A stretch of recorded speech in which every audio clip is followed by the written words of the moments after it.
Bien, en esta segunda sesión, en este segundo encuentro, vamos a analizar un par de fragmentos de escritos de Enrique Dussel. Enrique Dussel va a ser también un autor con el que ustedes van a encontrarse a lo largo de la maestría, porque se trata de uno de los filósofos latinoamericanos contemporáneos más relevantes. Dussel nació en Argentina en 1934 y murió en México en 2023.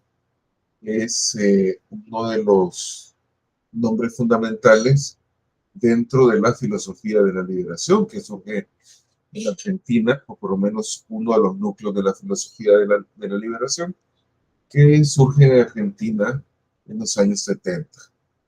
Y Dussel, dentro de este conjunto de autores que es sumamente relevante y sumamente diverso, es uno de los que se distinguen por haber hecho un proyecto de filosofía sistemático, muy complejo, no toda una arquitectura filosófica que arranca pues desde finales de los años 60, ¿no? Hasta su muerte en el año 2023, como habíamos apuntado. Y bueno, lo que vamos a analizar forma parte de una etapa, esa es su última etapa precisamente, dentro del trabajo filosófico de Dussel, que corresponde a elaborar los lineamientos de una política de la liberación, ¿verdad? Hemos dicho que Dussel forma parte pues, de este grupo de, de filósofos que desde sus distintas eh, formas de abordar la filosofía, pues hablan de una filosofía de la liberación, ¿no? Entonces, bueno, dentro de esa filosofía de la liberación que propuso Dussel, nos encontramos con una propuesta en torno a una política de la liberación, que es, como digo, la última etapa del pensamiento de Dussel, ¿no? Voy a hacer referencia pues, a un trabajo dividido en tres partes. Voy a abordar aspectos del primero y el segundo tomo. Es este tomo primero de la política de la liberación, donde hace una aproximación a la historia mundial, ¿verdad? Se llama Historia Mundial y Crítica, una aproximación a cómo diferentes culturas en diversas épocas históricas han abordado pues, el asunto de la política. Y para la segunda parte de nuestro encuentro, que vamos a destinar acerca de las visiones unilaterales de la política, voy a referirme a este segundo volumen, a la arquitectónica de la política de la liberación. Hay un tercer volumen que salió pues, justamente en 2023, donde Dussel con otros autores empiezan a plantear como la base de esta política de la liberación, ¿no? Pero no nos vamos a ocupar de ese volumen, nos vamos a centrar en algunas partes de la historia mundial de crítica y de la arquitectónica, porque eh, pues son las que resultan relevantes para lo que queremos abordar en esta clase. ¿Qué nos interesa abordar? Primero, cómo la política surge como respuesta a una necesidad eh, propia de la humanidad. Y en segundo lugar, vamos a discutir algunas perspectivas o algunas concepciones sobre la política que si bien iluminan como determinados aspectos que son relevantes, pues corremos el peligro de tomar la parte con el todo. Es decir, son visiones que si las tomamos aisladamente resultan como unilaterales, ¿no? solamente se concentran en un lado, en una faceta determinada de la política, y pues el resto eh, queda pues al margen de esas apreciaciones, ¿no? Entonces lo que vamos es a una concepción integradora de la política, eh, que bueno, que es una actividad eh, que tiene diferentes facetas, ¿no? No podemos agotarla en una única definición, porque corremos el riesgo de dejar de lado aspectos importantes, ¿no? Ah, quisiera, pues antes de entrar en materia con Dulce, en este primer punto, acerca de cómo la política surge como una necesidad vital para el ser humano, eh, quisiera, quisiera entrar en materia refiriéndome a, a un prólogo, el prólogo que le hace Michelangelo Bovero a este tomo de Norberto Bobbio. Norberto Bobbio también es un autor sumamente importante en teoría política, filosofía del derecho. Es un volumen que se llama Teoría General de la Política, de este filósofo italiano, de Bobbio. Eh, Quiero hacer mención a algo que Michelangelo Bovero, que es especialista en Bobbio, pues reflexiona acerca de la obra pues, de este filósofo italiano. En particular, eh, a lo que me quiero referir es que Bovero, como lo señala este, este, este prólogo, eh, señala que la política tiene diferentes aspectos, perdón, de los cuales se han ocupado eh, distintas, distintas disciplinas, y bueno, hay diferentes niveles eh, de, de comprensión, ¿no? O de reflexión eh, sobre la política. Y tendríamos que hablar entonces, como dice Bobbio, de una serie de regiones, o una serie de aspectos que, que han tocado distintos autores acerca de qué se entiende por política, ¿no? Eh, en un primer momento, o un primer aspecto, hay autores en pues en la tradición filosófica occidental eh, que lo que han abordado es lo que sería la naturaleza o las funciones, el diseño de una república ideal, o de una óptima república, como dice Bovero en el texto, ¿no? Un ideal un ideal político. Entonces, bueno, una buena parte de la tradición política clásica, por ejemplo, Aristóteles, Platón, eh, pues nos hablan de un deber ser de la política, un deber ser del Estado. Bueno, nótese que la política está muy vinculada pues al Estado en esta concepción.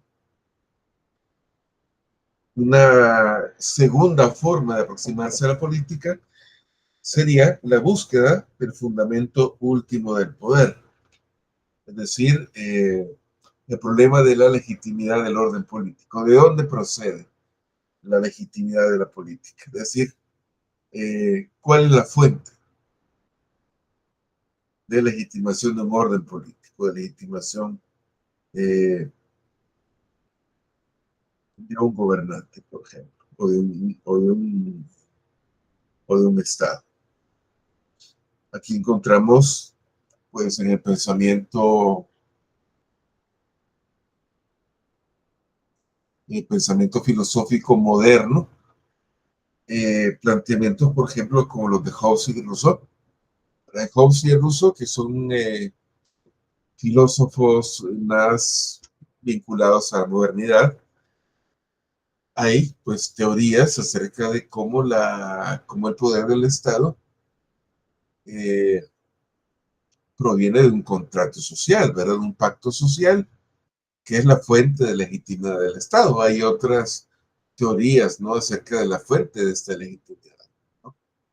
Pero digamos, el pensamiento de Hobbes, esta idea del Estado, eh, pues de este gran Estado, ¿verdad? Este Estado leviatán, ¿verdad? Este Estado poderoso, por un lado, o la idea de la voluntad general de Rousseau, pues nos dicen, bueno, la fuente de legitimidad es esa, ¿verdad? Es el pacto social o es la voluntad general lo que le da legitimidad a un gobierno. También tendríamos eh, otro tipo de aproximación, otro tipo de reflexión que sería eh, como la búsqueda de una teoría general de la política, ¿verdad? Esto ya sería pues como una perspectiva de la fundamentación, no solamente de la legitimidad, ¿verdad? Cuando ya hablamos de la legitimidad del Estado o la legitimidad de la política, damos por supuesto el orden político. Pero ¿de dónde proviene o de dónde se fundamenta ese orden político? Bueno, eso es lo que van a intentar algunos filósofos como Hegel, por ejemplo, que va a plantear esta fundamentación última de la política a partir de la racionalidad, ¿verdad? A partir de la razón absoluta. ¿Verdad? Hegel es también un autor muy importante, ¿verdad? Con el cual también ustedes van a tener tiempo de enfrentarse, ¿no? De discutirlo, pues, debatir sobre él, ¿no? Eh, ese es un punto de vista también. Finalmente, también hay una reflexión más de carácter lingüístico, una reflexión sobre el análisis del lenguaje político. Obviamente también todas estas cuestiones, todos estos abordajes, conectan la política con diferentes elementos, ¿no? La política y el problema del poder, la política y el tema de la legitimidad, también la política y la justicia, ¿verdad? Porque, bueno, en teoría política también hay diferentes autores que plantearán como Rawls una teoría o teorías de la justicia, ¿no? Entonces, con este leve brochazo, lo que plantea Bobbio en su libro, pues quiero entrar en materia. Y a lo que voy con esta referencia es que la política tiene dimensiones muy variadas, ¿no? No podemos encajarla en una sola definición. Las diferentes definiciones que ha habido sobre política tienen una importancia muy grande, pero eh, iluminan una faceta de lo político. Por esa razón es importante ver esta pluralidad de temáticas, esta pluralidad de aspectos. Y además, y aquí vamos a entrar en materia y vamos a aterrizar pues, con el primer tema, la política como bueno, que responde a una necesidad humana y cómo esto también tiene un devenir histórico. Eh, una reflexión filosófica sobre la política también necesita eh, hacer un análisis, ¿verdad? O hacer un examen acerca de ciertas cuestiones que se dan por sentadas, ¿no? Ciertas verdades aparentemente incuestionables que, bueno, se dan pues como hechos, pues indudables, ¿no? ciertos lugares comunes que hay que revisar. Y uno de estos lugares comunes pues, no solamente concierne a la política, sino también a la misma filosofía. Dice más o menos lo siguiente, que la política, se puede decir lo mismo en la filosofía, que la política, conceptos como el Estado, la democracia, son conceptos que se acuñan por primera vez en Grecia, ¿no? Y esto es muy poco riguroso, muy poco apegado a la verdad. Y además bastante interesado. ¿Por qué? Porque a partir de cómo los románticos alemanes del siglo XIX van a releer Grecia, ¿verdad? Eh, Se va a plantear esta idea de que, bueno, Grecia es la cuna de la civilización occidental, ¿verdad? Bueno, por ende, pues la cuna de la civilización universal, que en Grecia empieza la filosofía, que en Grecia empieza la política, la democracia y toda esta cuestión, ¿no?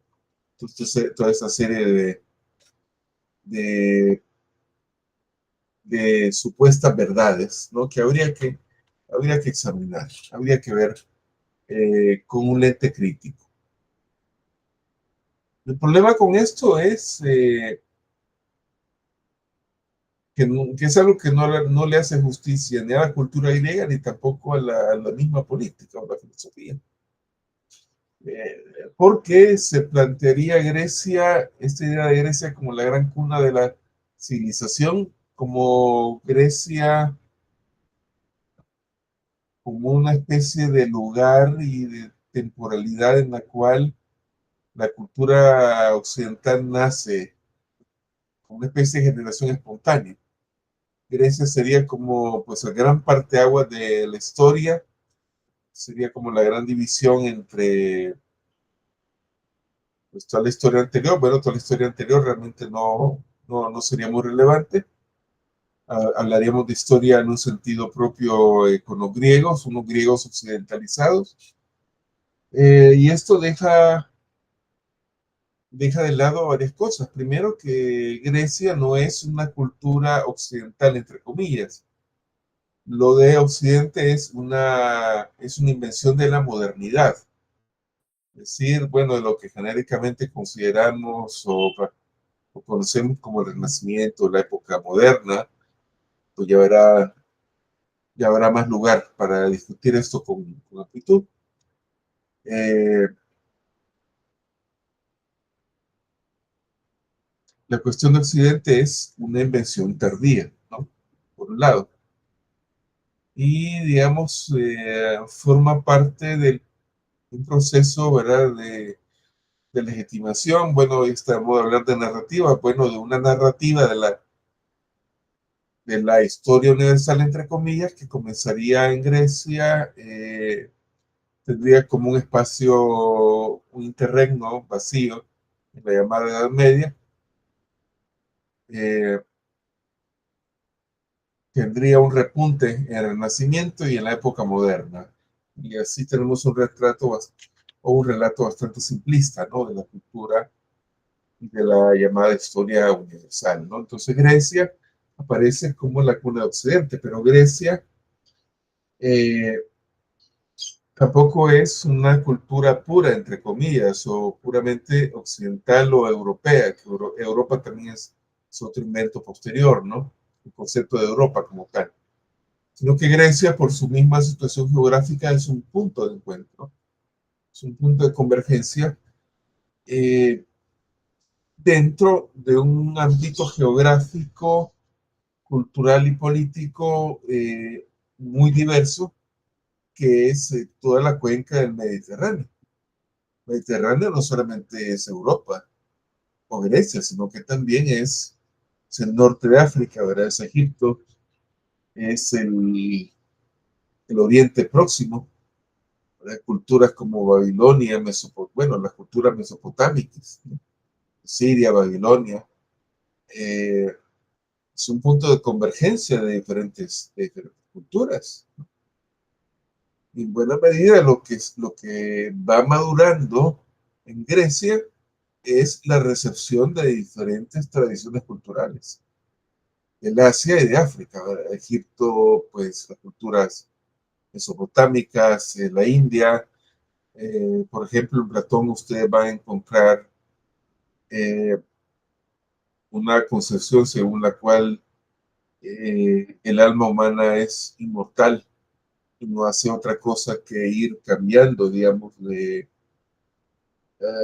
corporalidad, ¿verdad? O de envoltura terrenal. Bueno, esto es una doctrina que antes de Platón ya había aparecido formulada en la India. Eso por citar un solo ejemplo, ¿no? Entonces, ni la filosofía, ni la política, ni la alta cultura nacen en Grecia. Grecia es el resultado, la acumulación histórica de una serie de influencias del Asia y de África, ¿no? Que no son culturas inferiores o atrasadas, ¿no? Contrario, ¿no? Eh, Eso por un lado, ¿no? Por otro lado, tampoco la política es un invento griego. Seduce la etimología de la palabra, ¿verdad? La política viene de polis, que es esta palabra griega que habla de la ciudad no solo como la ubicación geográfica, sino también la ciudad como el espacio, como diría Hannah Arendt, ¿no? El espacio de lo público, el espacio de lo político, ¿verdad? Está en la polis, ¿no? Pero eso no quiere decir que la política sea un invento griego, ¿no? Entonces él hace un esfuerzo muy interesante por criticar esta visión eurocéntrica de la política y de la filosofía, pero no concierne la política. Y una de las primeras cosas es que en el origen lo que hay es la voluntad de vivir. La voluntad de vivir es un concepto que Dussel extrae. Voy a usar el chat a manera de pizarra, ¿no? Extrae de un filósofo alemán, eh, Schopenhauer. Para Schopenhauer, eh, digamos, el gran motor de la humanidad no es tanto la racionalidad, o los ideales, sino que es la voluntad de vivir, ¿no? La voluntad de vivir, la voluntad de afirmarse en la vida, sería como esa fuerza impulsora de las acciones humanas. Y no se le da la razón, pero si lo vemos desde un punto de vista contextualizado, ¿no? Para eso significa eh, cómo el ser humano está impulsado no por unos proyectos abstractos, sino por algo muy concreto. La voluntad de vivir entendida pues como esa necesidad y esa condición por mantenerse vivo, ¿no? Por sobrevivir, por un lado, ¿no? Y por el otro, en la medida en que el ser humano va ganando un mayor control específico sobre su entorno, en la medida en que va humanizando este entorno, pues a profundizar esa forma de vida, ¿no? Que no tiene que ver solamente con las fuerzas de la naturaleza, sino también en el ámbito social, ¿no? Una voluntad de vida entre otros seres humanos. Y eso explica, bueno, la sociabilidad, explica, pues, toda la praxis humana que define, ¿verdad? O que moldea la naturaleza, que va cambiando, eh, pues, todo el entorno. Y entonces lo político, que, como digamos con Hannah Arendt, no es algo predeterminado biológicamente, tal vez la sociabilidad en cierto modo lo sea, pero lo político ya es una construcción más específicamente humana, que tiene relación con lo demás, ¿verdad? Con lo biológico, en cierta, pues también en última instancia, ¿verdad? Pero no es algo que esté determinado en la estructura biológica humana. Sin embargo, lo político responde a estas necesidades, responde a una necesidad de organizar la vida social. Y está vinculada a lo que Dussel llamará la revolución urbana. Es decir, hay un salto cualitativo muy importante con estas comunidades humanas que van surgiendo. Son comunidades o son al principio pequeños grupos de personas errantes que se dedican a la caza, verá posteriormente a la recolección y que en algún momento terminan asentándose en un territorio en la medida en que van desarrollando la agricultura. Es una revolución pues tecnológica primero, la revolución agrícola, y en la medida en que la agricultura se desarrolla y en la medida también en que los asentamientos humanos se hacen mayores, se hacen más diversos también, y que surgen distintas necesidades, hay una división del trabajo, pero sobre todo este asunto, ¿no? Esta constitución de las ciudades. Entonces, por eso se habla de una revolución urbana, el surgimiento de las ciudades. También es otra cosa que es importante contextualizar. Claro, las ciudades van a tener un influjo importante en el tránsito, en ese periodo largo, ¿no? Larguísimo de transición entre pues, la economía propia del feudalismo medieval en Europa. Esto es un fenómeno pues específicamente europeo, pero no hay que trasladarlo mecánicamente a otros contextos. Pues ese tránsito entre la economía propia del feudalismo europeo y los orígenes o las primeras manifestaciones del capitalismo, que como cualquier historia nos lo dirá, se da en virtud de la aparición de las ciudades libres, pues en la Europa de la transición al capitalismo, que es una transición anterior incluso al Renacimiento. El Renacimiento ya implica una consolidación de estas ciudades libres, pero bueno, estas ciudades libres se van gestando con anterioridad, ¿verdad? Así como se van gestando determinadas prácticas económicas más propias del capitalismo, ¿no? Pero bueno, las ciudades libres o los burgos, de ahí también lo de burgués, la burguesía, no son un invento de esta etapa. Había ciudades desde mucho tiempo atrás, antes de la modernidad europea y la modernidad capitalista. Pues las grandes culturas, no solamente Grecia, estamos hablando de diferentes culturas, en Asia, en África y en América también, se caracterizan por que se crean ciudades. Las ciudades suponen, como bien lo afirma Dussel, una revolución importante. Es un punto, una inflexión importante dentro de la historia universal, ¿verdad? Si por historia universal entendemos un proceso histórico amplio, abarcador, que incluye a las diferentes civilizaciones, ¿no? ¿Por qué es una revolución? Porque en la ciudad, y de ahí bueno, pues este término de polis, este término griego es importante, en la ciudad ya podemos hablar específicamente de la política. ¿Cómo aparece la política? Aparece ligada a diferentes elementos. En todas las organizaciones humanas previas al surgimiento de las grandes ciudades, es habido, pues justamente eso, un intento de normar las acciones, de garantizar en cierta medida también formas de convivencia a través de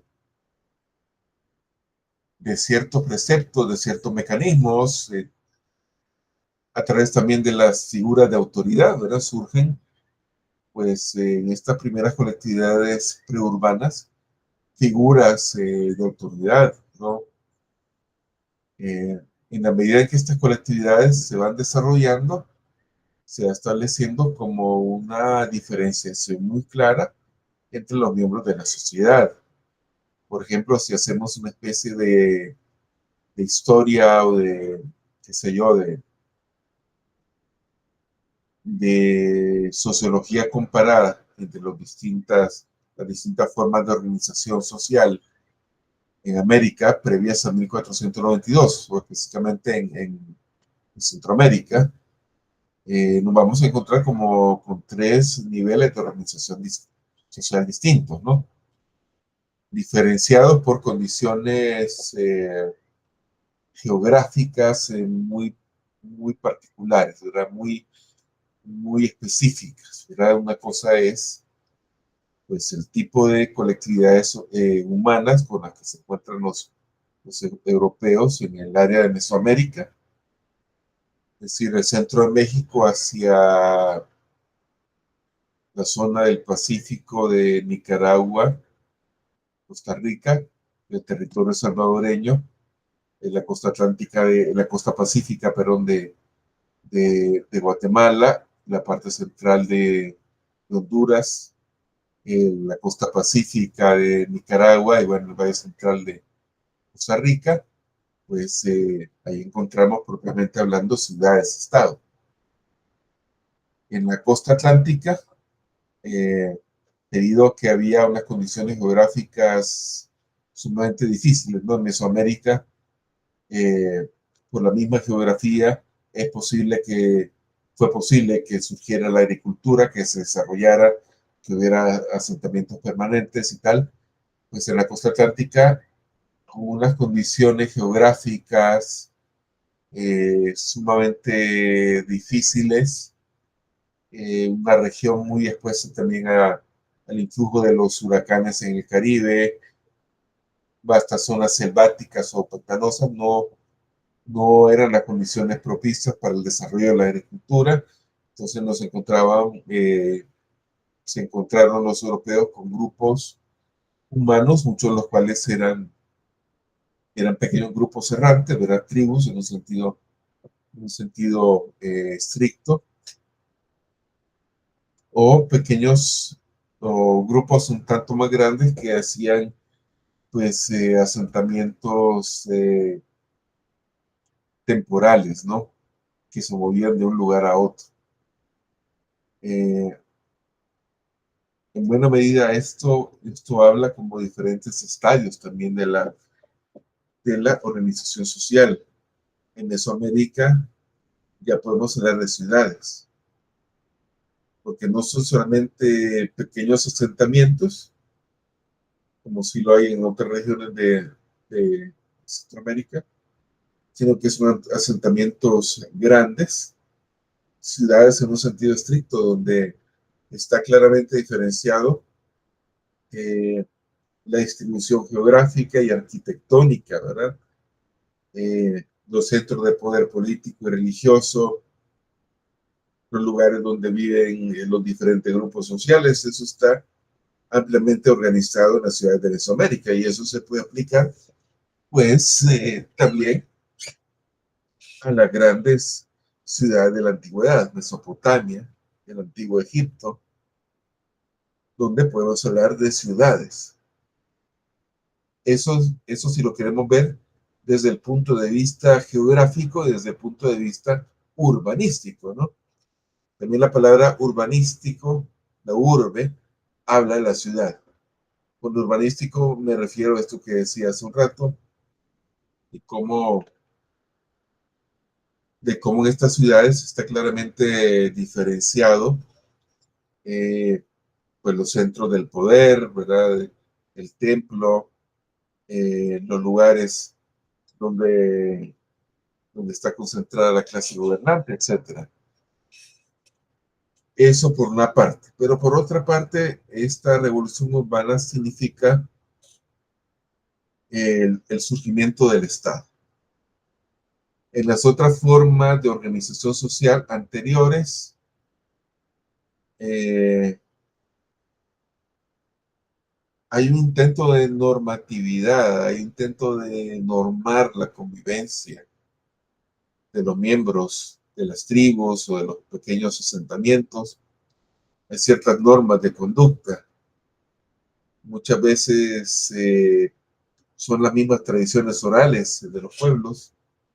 Eh, en la medida en que estas organizaciones se van haciendo más complejas, eh, hay una clara diferenciación de funciones. En los clanes es, digamos, el líder, ¿verdad? O el cacique, o pues la persona que cumple estas funciones es la persona eh, con mayor edad, con mayor poderío físico también, y con mayor experiencia, y esta persona pues hace a veces de sumo sacerdote, de legislador, de príncipe, concentra todas estas funciones. Y hay, digamos, como ciertas normas morales, ciertas normas éticas que rigen la conducta humana, así se trate de los asentamientos o los grupos sociales más rudimentarios. Como dice Dussel, trayéndonos a cuenta a Freud, por ejemplo, un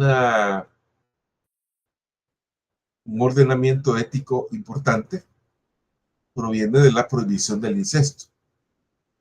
Hace esta delimitación también, ¿verdad? Esta prohibición del ayuntamiento sexual, ¿verdad? Eh, y eso también es lo que da pie a la organización de la familia. Familia que va evolucionando también en la medida en que estos grupos sociales se van transformando. Están estas provisiones, la prohibición también, esto es muy freudiano, ¿no? Y, o más bien la regulación de en qué momento se va a satisfacer los apetitos, ¿verdad? El apetito de comer. No se puede comer siempre y en todo lugar, ¿verdad? Porque debido a que las provisiones son escasas, hay que postergar y hay que racionalizar, ¿verdad? Hay que racionar eh, la cuestión de la comida. Todas esas provisiones van normando la vida social. Cuando se constituyen las ciudades, esto va a tener un ordenamiento específico. Estamos hablando de sistemas legales, códigos. ¿Qué son estos sistemas legales? ¿Qué son estos códigos? Bueno, en buena medida surgen como una formalización de las tradiciones morales, ¿verdad? Las tradiciones éticas de la propia cultura. En los estadios prourbanos, esto se transmite por la vía oral. El código escrito, bueno, la escritura, ¿verdad? La palabra escrita también es una revolución urbana. En Mesopotamia se escribe el ordenamiento legal en este sistema de tablillas de barro, con el alfabeto cuneiforme. En el antiguo Egipto también se registran las leyes, ¿verdad? Se registran las normas. Y esto implica una diferenciación de funciones, una diferenciación entre la casta sacerdotal y los grupos de poder político. Y cómo las normas jurídicas, el caso de Mesopotamia, como lo ilustra Luce, es bastante elocuente, como esas normas jurídicas también implican unas determinadas normas éticas. El Código de Hammurabi, por ejemplo, eh, hace mención de cómo el gobernante da cuenta ante los dioses de sus acciones como gobernante. Gobernante que ha ayudado a la viuda, verá socorrido al extranjero, la cobijo al desamparado. Bueno, esto que nos resuena mucho también al Evangelio cristiano, forma parte de un núcleo moral, ¿verdad? Un núcleo ético compartido, culturas mediterráneas. Entonces hay una vinculación muy fuerte entre las tradiciones morales ancestrales de los pueblos y su formalización en códigos. Eso es un elemento importante. También esto se ve en Mesoamérica, ¿verdad? Y en el Imperio Inca. Hay toda una tradición moral, una tradición ética que se formaliza a través de distintas instancias. Y surgen tanto en Mesoamérica como el Incario, pues funcionarios, ¿verdad? Intelectuales que dan cuenta de estos códigos morales, ¿no? Dussel va a recoger de un filósofo francés que es Paul Ricoeur, eh, este concepto del núcleo ético-mítico.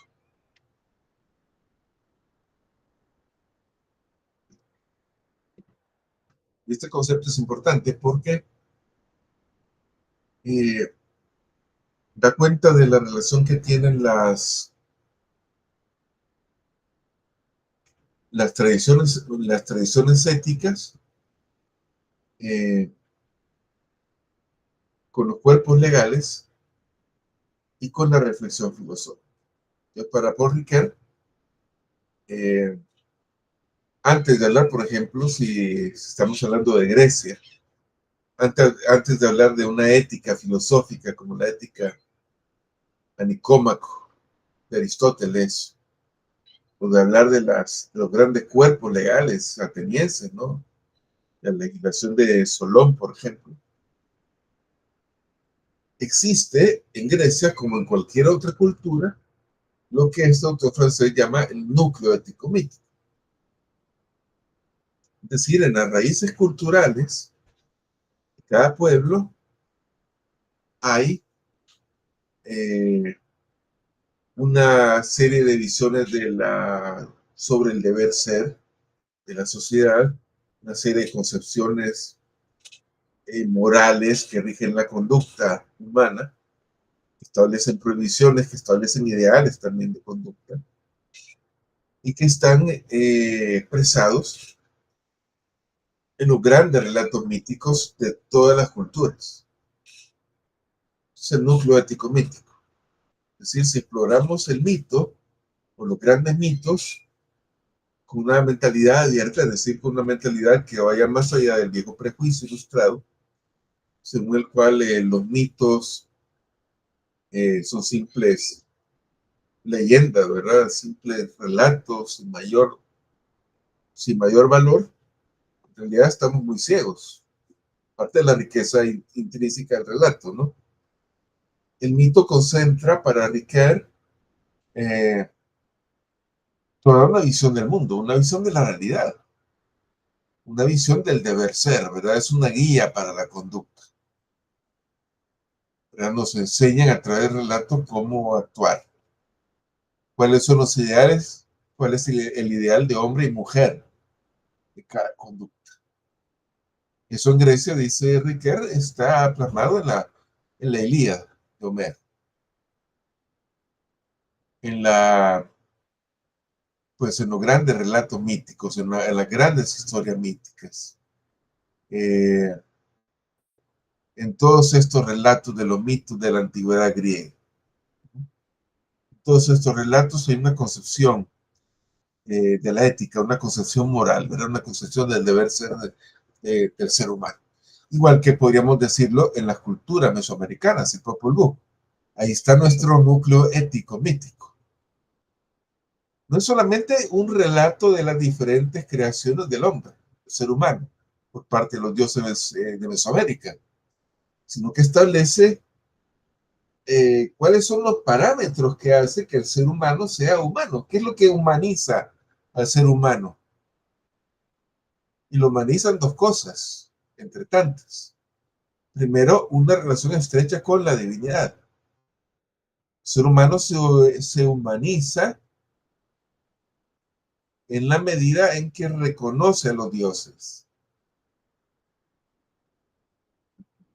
en que adora a los dioses, ¿verdad? En la medida en que está vinculado, está religado, diría Javier Suiri, pues a lo trascendental, diríamos, ¿no? Actualmente, ¿no? Está religado a lo trascendental.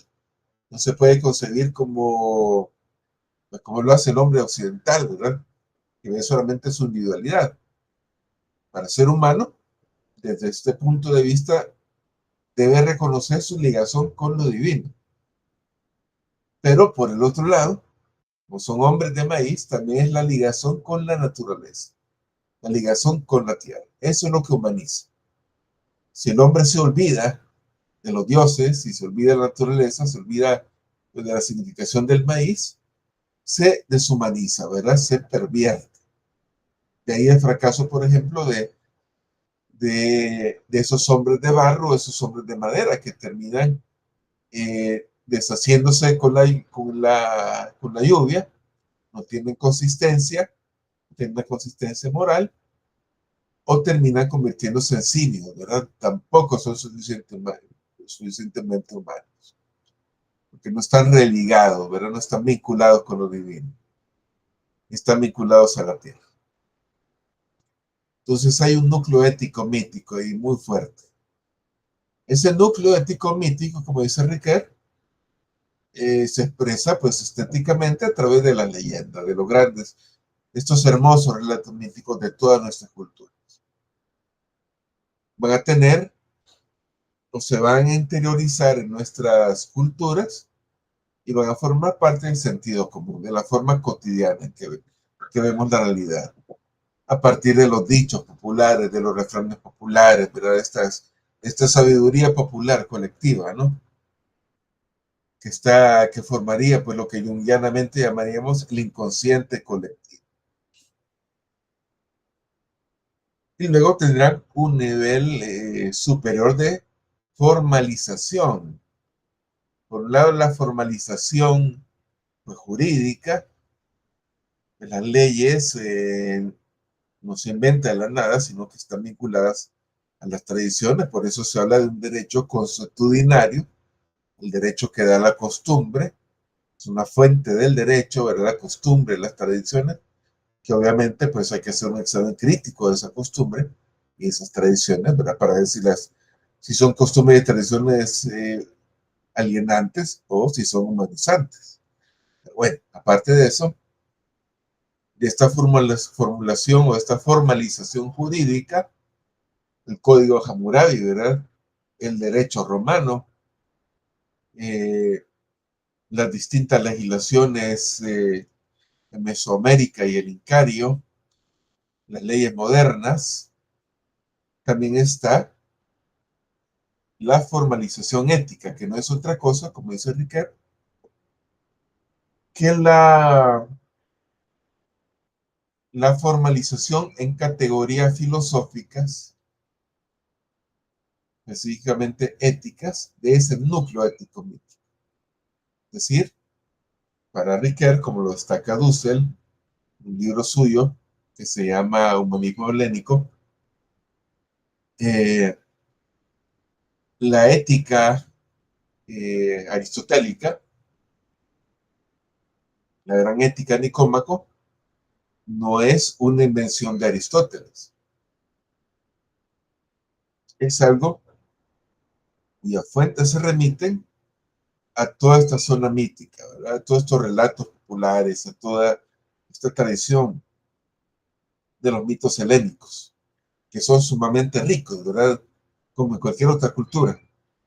Pero bueno, me detengo en los mitos helénicos porque suponen una serie de arquetipos, ¿verdad? De situaciones que en buena medida influyen la percepción del ser humano en el occidente, ¿verdad? Que fijan también como ciertos elementos prototípicos de la conducta humana, al igual que otras tradiciones éticas, por supuesto. Entonces, aquí lo que queremos subrayar es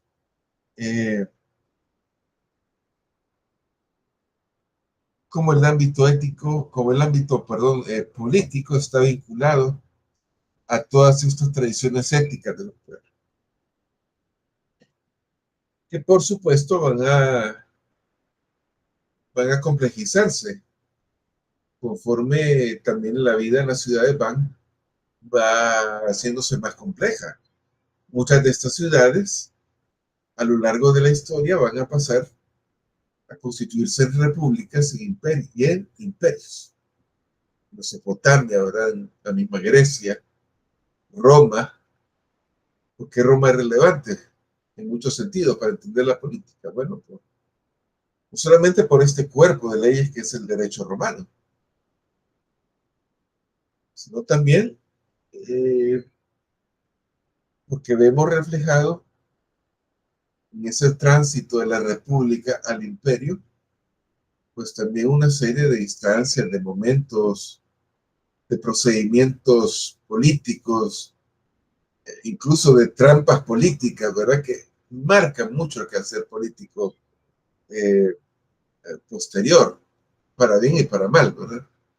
En Roma, por ejemplo, con la República, encontramos formalizada esa idea del Estado como cosa pública, ¿verdad?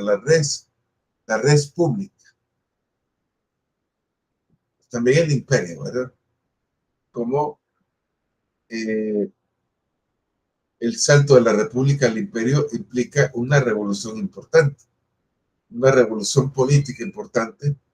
Eh, ya no es solamente el poder en una ciudad que es Roma, o en el ámbito, ¿verdad? De la península itálica, sino que es el ejercicio de poder sobre otras culturas, ¿no? Esta etapa imperial de Roma.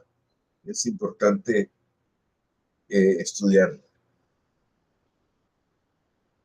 Dicho esto, vamos a cerrar esta primera parte.